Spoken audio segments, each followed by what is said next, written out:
noticias aquí en El Expreso y nos visita ya una dama, una ministra del Poder Ejecutivo. Vamos a hablar con Soledad Núñez, ella es secretaria ejecutiva de la Secretaría Nacional del Hábitat y de la Vivienda, especialmente del sueño de la casa propia, Tania, ¿no? Es así, la saludamos también atentamente. Buenas noches, ¿cómo está usted? ¿Qué tal? Buenas noches, Ernesto, Tania. Gracias. Bueno, un placer Buenas estar noches, Hola, ministra. Un gusto poder tenerte aquí nuevamente porque ya estábamos acostumbrados a tener entrevistas contigo. Y bueno, comienzo con la pregunta que nos hacemos todos. ¿Cómo accedemos a la casa propia, a ese sueño tan anhelado?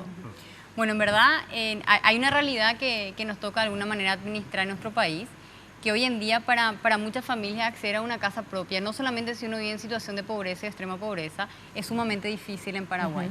Entonces, para eso es que desde nuestra institución rectora de la política habitacional, que es la Senavitat, nos toca gestionar esos mecanismos y herramientas para poder garantizar a las familias, dependiendo de los estratos socioeconómicos a los cuales pertenezcan, es decir, los niveles de ingresos que tengan los hogares, poder asegurar el acceso a una vivienda digna, ¿verdad? Como lo dicta la Constitución.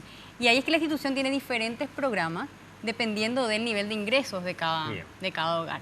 Hablamos por un lado de los subsidios que van para familias que tienen ingresos nulos, digamos, cero ingresos, a familias que tienen ingresos de 5 unidades de salario mínimo. Y uno puede ahí acceder, postular a un subsidio habitacional y acceder a una ayuda estatal para poder construir su vivienda o comprarse una vivienda donde el porcentaje de subsidio difiere en función al ingreso que tenga cada familia. Y en el caso del lote propio también era una de las alternativas, ¿no? O sea, adquirir el lote y luego construir también, ¿no? Totalmente. Justamente ahora en los próximos meses vamos a estar antes de fin de año relanzando el programa, el subsidio habitacional para construcción en lote propio para la familia en estos diferentes niveles de los que estaban mencionando, para que aquellas que tienen ya una cierta propiedad puedan construir su casa propia.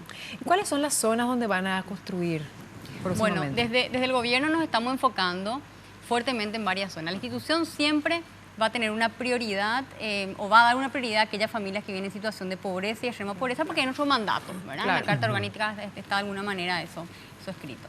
Pero si bien siempre vamos a estar focalizando los recursos ahí, que sean en dos contextos, rural y urbano. Hoy en día estamos focalizando los programas de vivienda en colonias del INDER, en zonas que han sido históricamente muy relegadas. Yo hasta diría que es una inversión histórica que está haciendo el gobierno en esta zona. Estamos construyendo por poner ejemplos, en Arroyito, Yaguareté Forest, Tacuatí, Curuzú de Hierro, en colonias que escuchamos que son bastante emblemáticas a nivel país, y sabemos que no es difícil de alguna manera la intervención, pero estamos decididos y por eso las obras hoy en día se están ejecutando. Estamos hablando en zonas donde la ciudadanía reclama la presencia del Estado, ¿no? Y para que la gente pueda ir analizando, pensando, bueno, y escuchando los planes, estamos hablando con la ministra de la Senavitat en vivo, en directo.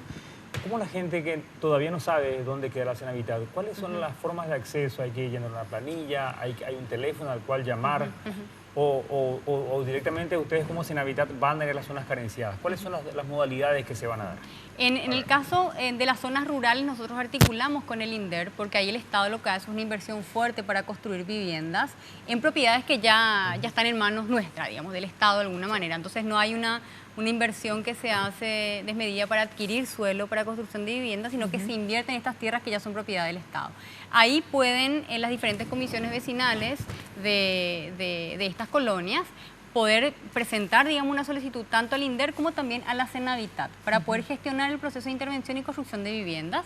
Son más de 5.000 viviendas las que van a estar construidas en estas colonias del INDER, con todo lo que eso implica para estas zonas, ¿verdad? Hablamos de zonas que están de alguna manera relegadas también económicamente, y es ahí donde la vivienda cobra este doble rol que es fundamental, el impacto social que se puede generar y también ese impacto económico, ¿verdad? Porque se reactiva toda una microeconomía en esta zona, con lo que genera no solamente la compra de materiales y el empleo de mano de obra local, sino que también con la vendedora de empanada que le vende se dinamiza la actividad comercial de la zona. Exactamente. Y acabamos justamente hace un par de semanas de inaugurar con el presidente 126 viviendas en Tacuatí, que las construimos en tiempo récord, en no más de 5 meses fueron culminadas con éxito estas viviendas, y nos contaban los contratistas que ellos contrataron en un 95% a gente de la zona, ¿verdad? Excelente. Y eso finalmente el recurso entonces permanece ahí, Totalmente. ¿verdad? Y es lo que se busca de alguna manera también con una apuesta fuerte que está haciendo el gobierno de colocar los recursos en la producción y la construcción de vivienda social por el efecto que esto genera, no solamente social, sino también en la economía. Ministra, esta modalidad muchas veces de trabajar con la gente directamente, muchas veces eso llegó a ocurrir, incluso con Un Techo Muy País,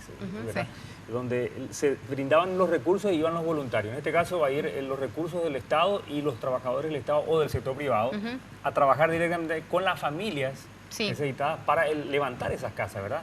Totalmente. No sé si esa modalidad, porque eso es unirnos entre todos, ¿no? Sí, dependiendo de cuál sea la vía de adjudicación, que podemos hacer dos clasificaciones bien claras, digamos. Por un lado, las licitaciones públicas que se llevan adelante, donde en los pliegos se incorpora en un pedido específico a las empresas que van a ser oferentes de que empleen mano de obra local, y por otro lado la vía de adjudicación a través de los servicios de asistencia técnica, que esto forma parte del Fondo Nacional de la Vivienda Social, donde bueno, ya estos servicios tienen un componente social también profundo, es decir, no solamente dan un soporte técnico, sino que también acompañan a las comunidades en todo el proceso de construcción de su vivienda para que haya un empoderamiento y que sean también ellos partícipes del proceso de inauguración de sus propias viviendas. Y ministra, nosotros queremos hacerle una pregunta y después si nos responde ya enseguida. Para los más exigentes, cuando la gente quiere departamentos, va pensando ya vivir en las alturas, quizás por economía, porque sea algo más cómodo y seguro. Y más seguro, ¿verdad? Vivir en edificios en alturas con departamentos de 2, 3 ambientes, posibilidades hay varias. La Senavitat está lanzando programas y hay gustos exigentes realmente, ministra, ¿no? Me imagino, ¿no? Sí, no, totalmente. Bueno, estamos lanzando ahora o relanzando el programa de viviendas económicas, que es un programa que busca brindar también una alternativa de adquisición de una casa propia para sectores que tienen capacidad de pago, ¿no? O sea, hablamos de un sector medio, pero no un sector, porque cuando hablamos de un sector medio a veces es muy amplia, digamos, la gama. Estamos hablando de familias que en verdad hoy en día se encuentran pagando una cuota de 700.000, 800.000, 900.000 millones, 900.000 guaraníes. En alquileres, por ejemplo. En alquiler, ¿verdad? En alquiler. Entonces, ¿cómo podemos, y sobre todo en alquiler, en zonas alejadas de su puesto de trabajo y además por espacios muy pequeños, ¿verdad? Entonces, ¿cómo poder generar las condiciones para que una persona que tiene las posibilidades de pagar una cuota mensualmente de ese monto, un matrimonio joven con un hijo, un matrimonio que inicia ahora su vida, digamos, de pareja, formando el hogar, cómo puede adquirir una casa propia con esas cuotas? Ese es el desafío que hoy en día estamos planteando desde la institución. Lanzamos ahí llamados licitatorios también para poder construir estos departamentos, y hablamos siempre de densificar también las ciudades, ¿verdad? Ya no construir viviendas unifamiliares, sino que comenzar a densificar para optimizar también el acceso a servicios básicos. Bien, ¿y esas modalidades dónde estarían? ¿Cómo la gente puede? Porque al lanzar la idea me imagino que más de 1000 estarán preguntándose dónde llamar ahora. Sí, nosotros estamos focalizando en las ciudades donde identificamos que hay una mayor demanda, ¿verdad? Claro. Hablamos de Asunción, zona metropolitana. También si miramos un poco al interior, nos estamos focalizando en Ciudad del Este, en Salto del Guairá, Encarnación, Coronel Oviedo, donde en algunos de estos sitios ya han iniciado las obras de estos bloques de departamentos, y en otros estarían iniciando a inicios del 2016. Entonces, siempre la gente pregunta, ¿verdad? ¿Cómo hago para postular y cuándo estaría esto listo? Bueno, hablamos de un cronograma que estima de que estas obras puedan entregarse hacia finales del 2016 y los requisitos de postulación lo vamos a estar comunicando en el primer trimestre del año que viene. No obstante, hay ciertas cuestiones que son claves, ¿verdad? Hablamos de que son para familias que no tienen ningún bien inmueble, su nombre, o sea, tienen que tener el certificado de no poseer inmueble, mayores de edad, que haya una carga familiar de alguna manera, porque vamos a priorizar también las familias que... Bueno, esos son los requisitos, pero si queremos saber más información acerca de esto, ¿hay una página donde podemos acceder? Sí, pueden acceder a www.senavitat.gov.py.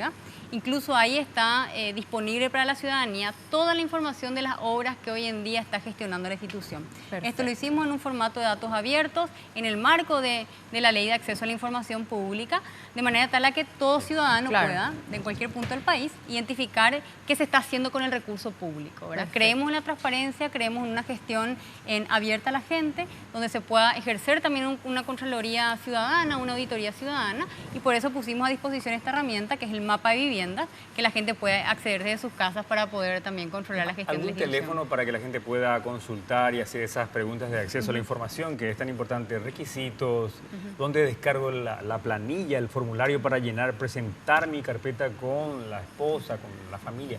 Todos los datos están ahí en la página web. Uno puede encontrar también la dirección, incluso no solamente la casa central que está en Asunción, sino también de las regionales, porque tenemos 8 regionales en el interior que también están a disposición de la ciudadanía y uno puede acceder y simplemente ponerse en contacto que estamos a disposición para servirle a la gente. Bueno, muchísimas gracias, ministra. Un placer tenerla aquí y darnos esta buena noticia. Gracias y buenas noches. Por favor, muchísimas gracias, Tania, Gracias, Soledad. muchísimas gracias, Ernesto, y bueno, estamos a las órdenes. Muchas gracias, Gracias. ministra. Nosotros hacemos...